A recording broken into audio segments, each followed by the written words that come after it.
Fırtına öncəki səssizlik yoxsa dağılmış bir ego?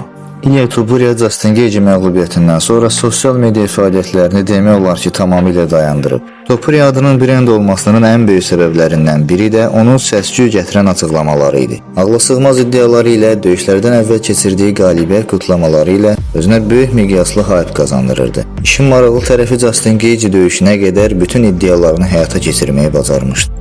Justin Gage döyüşündə isə həm özü üçün, həm də böyük bir kütlə üçün gözlənilməyən nəticə baş tutdu. Gage Topuria'nın sifətində nə qədər sümük varsa hamısını sındırmışdı. Topuria döyüşdən sonra məğlubiyyəti qəbul etdiyini, ancaq revanş üçün güclü geri qayıdacağını bildirdikdən sonra adamın heç bir sosial media fəaliyyəti olmayıb. Barlarda, gecə klublarında əyləndiyi və yaxud da bir neçə qızlarla çəkdirdiyi şəkilləri kənara qoysa, idman və məşqlər haqqında heç bir iddia və görüntü yoxdur. Maraqlıdır ki, bu fırtına öncəki səssizlik idi, yoxsa İlya Topuria geri dönüşünü uzatmaq fikrindədir.